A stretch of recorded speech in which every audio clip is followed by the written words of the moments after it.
Salam alaikum wa rahmatullah. Bonjour, une seconde fois, dans la suite du cours parabole et hyperbole, étude des fonctions particulières.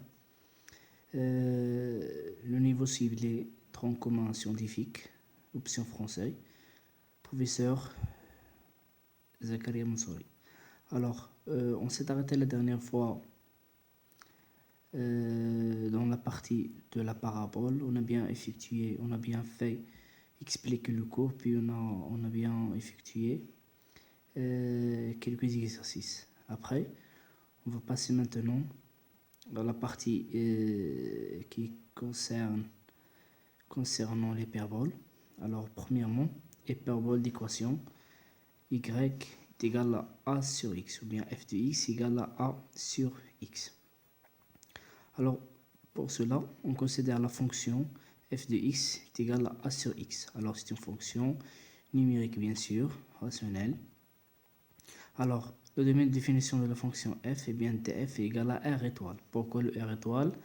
Parce que le x doit être différent de 0. Alors, un petit rappel, si on a df, c'est quoi? C'est tous les x qui appartiennent à r, vérifiant une condition que le dénominateur est différent de 0. Alors, x est différent de 0, c'est-à-dire l'intervalle moins l'infini 0, ouvert, union ouvert 0, plus l'infini. Alors, on sait bien que la fonction a sur x est une fonction impaire. Alors, c'est la fonction impaire. On a déjà dit dans un premier temps que toute fonction impaire est symétrique par rapport à l'origine. Alors, la représentation graphique de la fonction f dans un repère orthonormé, OIJ, est symétrique par rapport à l'origine O, LH. C'est une fonction qui est impaire. C'est très bien. On passe à la deuxième des choses. La représentation est appelée une hyperbole. Hyperbole de... Alors, hyperbole est écrit comme ça. Hyperbole. Alors, hyperbole de le centre de repère, bien l'origine OIJ, l'origine de repère orthonormée OIJ. Alors, le nombre 0 n'a pas d'image et 0 n'a pas d'antécédent. Alors, on ne peut pas calculer l'image de 0 et le 0, bien sûr, n'a pas d'antécédent. Alors, la courbe de f, les CF, il s'approche des deux axes d'équation, bien sûr l'axe d'abscisse, les voies x est égal à 0, puis l'axe des ordonnées y égale à 0, sans les couper. Alors, donnant un tartare sans les couper. Maintenant, on va passer au cas possible de l'étude de la fonction f de x égale a sur x. Alors, pour cela, on a bien deux cas de A. CA est supérieur à 0 et CA inférieur à 0. CA supérieur à 0, la fonction f est strictement décroissante sur les intervalles symétriques R moins étoile et R plus étoile. Alors, comme on voit dans le tableau, moins l'infini bien sûr l'intervalle moins l'infini 0, la fonction est décroissante, et l'intervalle 0 plus l'infini, la fonction bien sûr est décroissante. C'est-à-dire que dans le graphe, on voit que cette fonction est décroissante sur l'intervalle moins l'infini O, le 0, et la fonction aussi est décroissante sur l'intervalle 0 plus l'infini. Aussi, si A inférieur à 0, on a la fonction est strictement croissante sur R plus étoile et R moins étoile. Bien sûr, deux intervalles symétriques. Alors la fonction croissante sur les intervalles, l'intervalle moins l'infini 0 puis l'intervalle 0 plus l'infini. Alors, comme on voit dans le graphe que nos fonctions sont croissantes. Maintenant, on va étudier la fonction homographique. C'est une fonction qui s'écrit sous forme de ration, sous forme de quotient. Un polynôme de premier degré sur un polynôme de premier degré, donc ax plus b sur cx plus d avec une condition.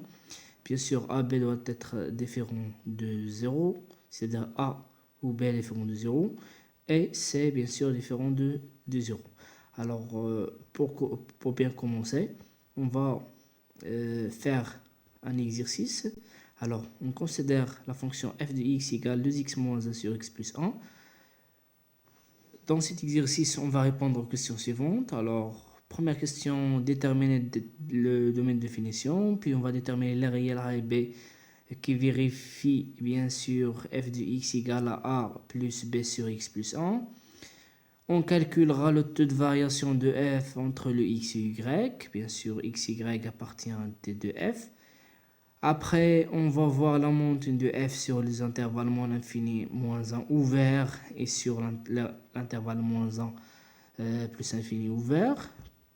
Après, on va donner le tableau de variation à partir de la question 3 et 4. On va en déduire. La sixième question demande de déterminer les points d'intersection de CF avec les deux axes de repère, s'il existe bien sûr. Et enfin, on va tracer la courbe dans un repère orthonormé. Après avoir fait l'exercice et le corriger via WhatsApp, alors on le corrige maintenant. Alors on a déjà f de x, donc f de x égale 2x moins 1 sur x plus 1. On cherche le d de f. Donc d de f égale à quoi?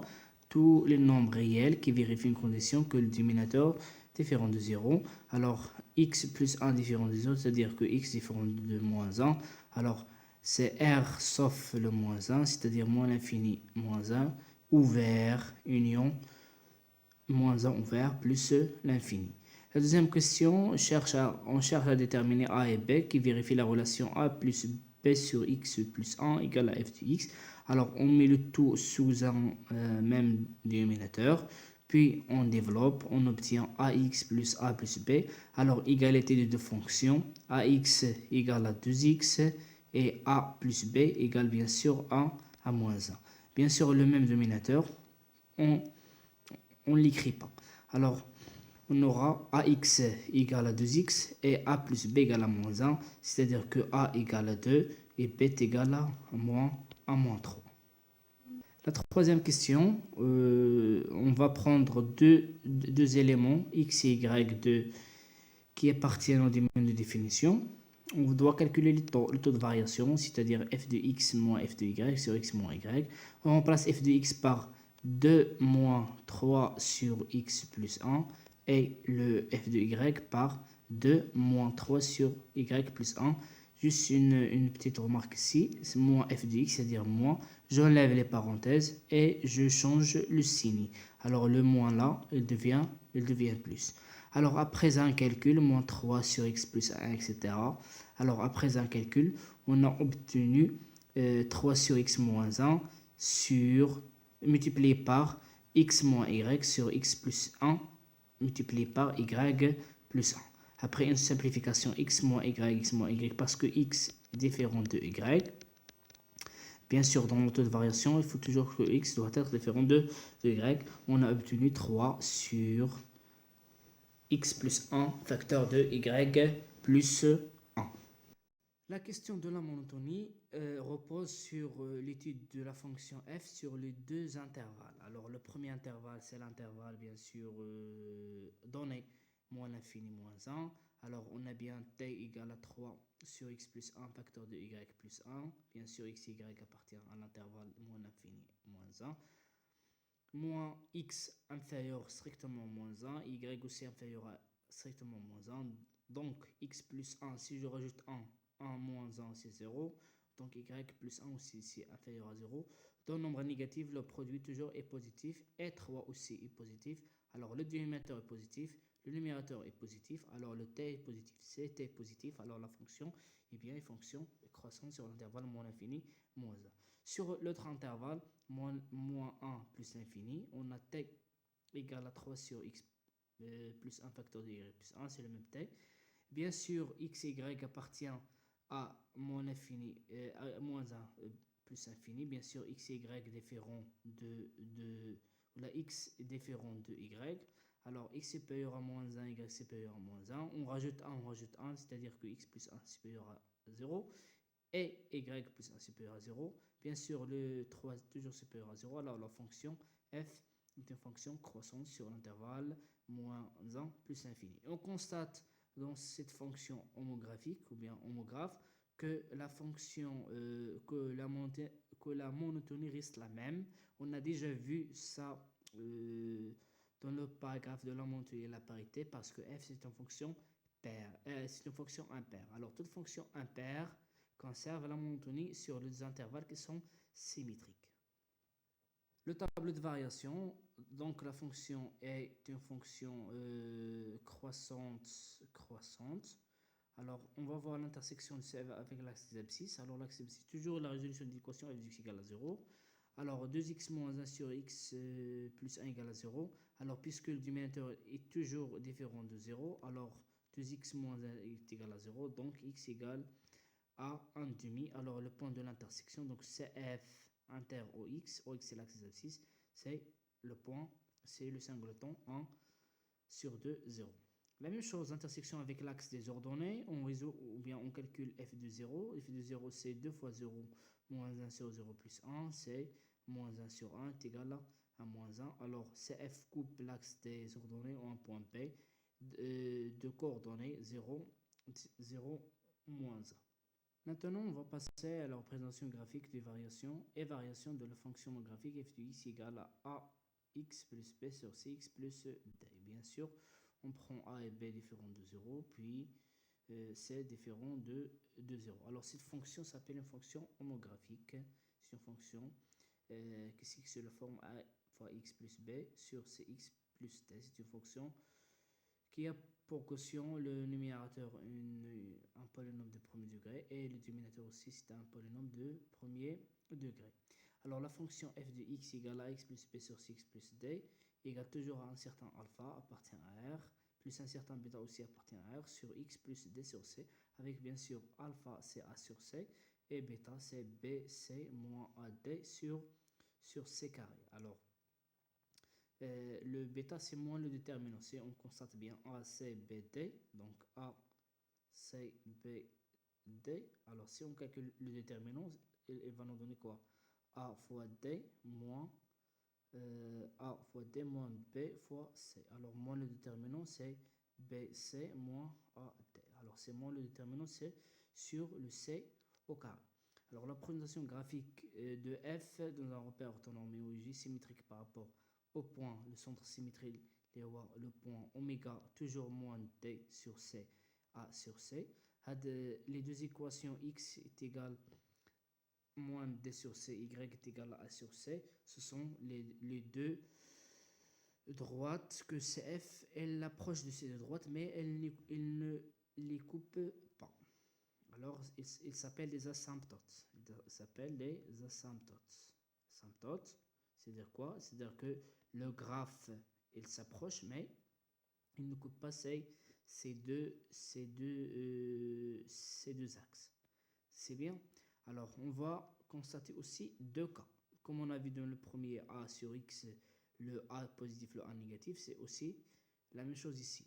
Dans le cas de bêta supérieur à 0, la fonction est décroissante sur les deux intervalles symétriques par rapport à moins d sur c. Alors, le graphe est comme suit. Alors, on trace tout d'abord, je vais expliquer ici, on trace tout d'abord les deux axes des repères, l'axe y et l'axe x, puis on va dessiner, on va tracer la droite y est égale à a sur c, puis la droite x égale à moins d sur c. Il se coupe au sommet ou bien au centre plutôt oméga, puis on trace la courbe selon les points usuels qu'on a.